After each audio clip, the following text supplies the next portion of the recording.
ពេញលេងហើយបងប្អូនពេញលេងមកបងប្អូនបាទនេះគឺជាទឹកភ្លៀងទេបងប្អូននេះគឺជាទឹកភ្លៀងបាទទេសភាពនេះគឺវាហូរធ្លាក់ពីចិនទី3បាទចិនទី3នៅអគាររបស់ខ្ញុំគឺវាអត់ទាន់បានដាក់ដំបូលទេអត់ទាន់មានដំបូលទេប៉ុន្តែយើងបានធ្វើកន្លែងបង្ហូរទឹកហើយដោយយកថ្ងៃសុក្រចូលថ្ងៃសៅរ៍ហ្នឹងគឺមានភ្លៀងខ្លាំងមែនទែនរយៈពេលប្រហែលជាខ្ទង់3ទៅ4ម៉ោងចាប់ពីម៉ោង10មកដល់10ហ្នឹងហើយរហូតទៅដល់ម៉ោងជិត3ជំរាបខ្លាំងមែនទែនហើយដោយសារតែវាស្ទះលូចិនទី3ហ្នឹងស្ទះប្រហងហូរទឹកតែមកទឹកវាច្រាមកធ្លាក់មកជាន់ទី2ដែលជាកន្លែងសិស្សានុសិស្សរៀនហ្នឹងវាទឹកចង់លើកនៅជើងទៀតហើយបើសិនបើកុំមានបង្ហូរឬក៏មានវាហូរទៅតាមជណ្ដើរចឹងទៅចុងទី1ប្រហែលជាអាចស្មើចង់ស្មើជង្គង់ទឹកខាងទឹកយកមកហ្នឹងហើយខ្ញុំបានដកភ្លើងហើយនឹងដករីផ្សេងទៀតដែលជាគិសនីហ្នឹងដើម្បីកុំប្រុងប្រយ័ត្នសម្រាប់កុំឲ្យមានការបដិសេធចឹងនេះគឺជាទេសភាពដែលលៀងការពីយកវិសុហ្នឹងចឹងខ្ញុំថតនេះគឺដើម្បីឲ្យបងប្អូនមើលព្រៀងពិតជាខ្លាំងមែនទែនបងប្អូនខ្លាំងហើយរោតែកន្លែងមុខអត់ទឹកមិនបានទេមើលជាស្ដែងបងប្អូនចឹងសូមបងប្អូនមានការប្រុងប្រយ័ត្នបាទដោយសារតែខាងក្រសួងឧតុនិយមគាត់បានប្រកាសប្រាប់ហើយថានឹងមានចប់ជុះបាទនឹងមានភ្លៀងធាក់ឬយក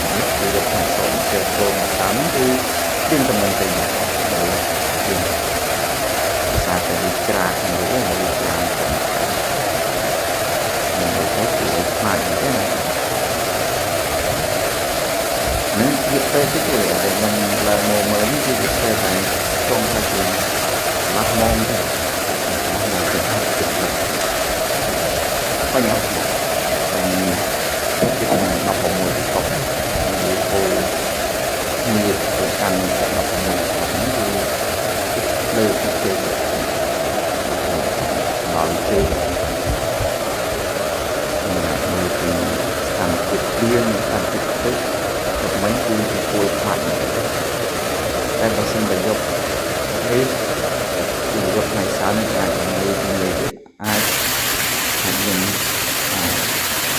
ហូរតាមបន្លាយតាមវាស្រែរៀងខ្លាំងដូចទៀតមិនលៀងនេះគឺជាភាព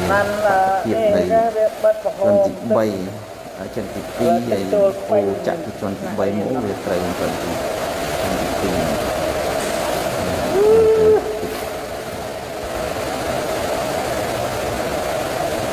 ចឹងមានអីទេមានតែសូមឲ្យបងប្អូនមានការប្រយ័ត្នគ្នាការធ្វើនៅតាមផ្លូវ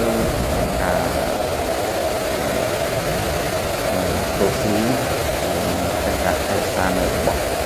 មកហើយបានផុតពីទឹកជំនន់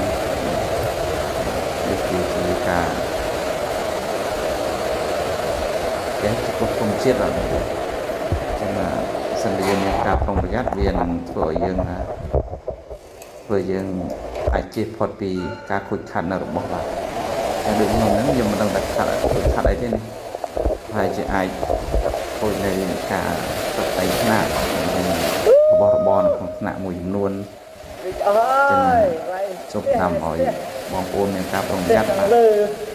ចឹងសូមទឹកច្រើនពេកអរគុណសម្រាប់ការស្នានៅវីដេអូរបស់ខ្ញុំទៅចូលមកគុំទៅ Subscribe និង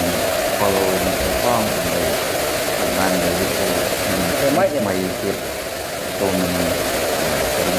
ទៅតែវិញសានជាមួយគ្នា